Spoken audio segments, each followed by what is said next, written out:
Hello, so this is Danielle Linder with my final reflection for my final video intasc standards 1 through 10. And so how do I feel like I have met the learning goals? I mean the intasc standards. I think that I've kept in mind standard 1 by um, having the understanding the way that these students learn is through game and through interactive activities, as well giving them choice, makes them feel like they have a say. And for the learning differences, I think a lot of this was we had a lot of peer learning and not a lot of direct instruction, which I think is beneficial for the students, and that we had the group activities where I could like hone in on certain students and help them build vocabulary. As well, the Pictionary activity, I think it helps students kind of visualize more. And I think that the learning environment was pretty good for the most part. I do feel like I could do better with, still can do better with how I talk to my students, as well as classroom management. They're just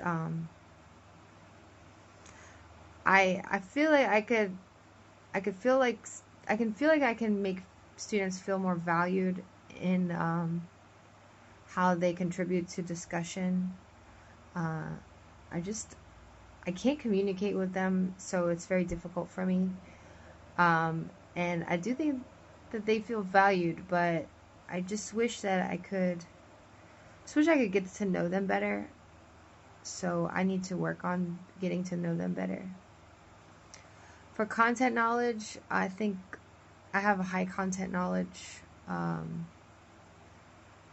in general, and I know the map of Sanya very well, and I'm very good at navigating. I was a navigator on the sailboat, so I really like looking at maps. So that was fun for me to have them, kind of pick out on a map where something is, without actually having like the actual name or the picture on the map. They can just tell me. They could see like the street. They could see the symbol for the hospital, but they couldn't see like actually hospital or any like thing there. And like there was like green space, for the park. It didn't really say park, but they were still able to accurately show me on a map where that was. So I thought that was pretty cool. And the assessment, I think a lot is the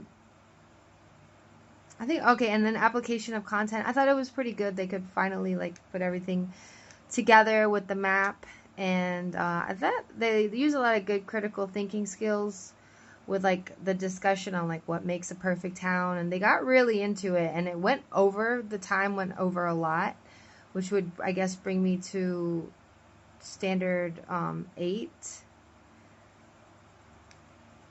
And so yeah, I think for planning for instruction, I did plan this out a few days in advance, and I did try to really think about how I could be more student-centered and more student-led instead of me leading it.